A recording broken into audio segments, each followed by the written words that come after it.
আসসালামু আলাইকুম। আমি আকসার আহমেদ, আকসার অপটোমেট্রিস্ট আই কেয়ার।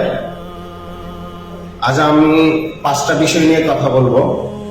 আপনার শিশুর কি এই 5টা সমস্যার মধ্যে কোনো একটা সমস্যা দেখা যায় কিনা সেই দিকে খেয়াল রাখতে হবে।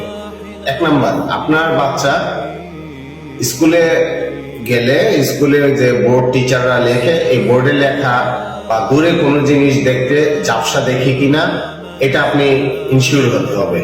এটা দেখতে হবে আপনার বাচ্চা দূরে ঝাপসা দেখে কিনা।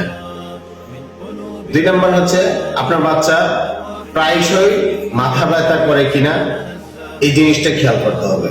আপনার বাচ্চার মাথা ব্যথা সমস্যা করে কিনা এটা জানতে হবে। 3 নাম্বার হচ্ছে আপনার বাচ্চা চোখ টন টন ব্যথা করে, বলে যে বাবা কোনো কিছু পড়তে গেলে বা কোনো কিছু দেখতে গেলে চোখ ব্যথা করে, চোখ তাকাইতে সমস্যা হয়, চোখে ব্যথা করে।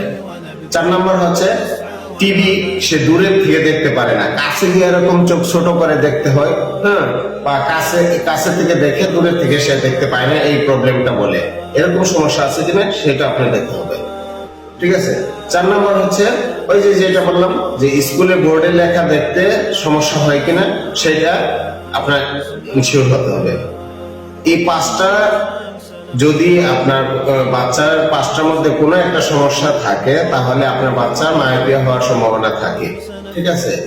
এই মায়োপিয়া দূর দেখা সমস্যাটাকেই বলা হয়।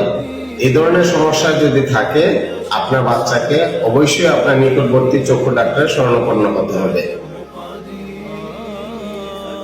ধন্যবাদ।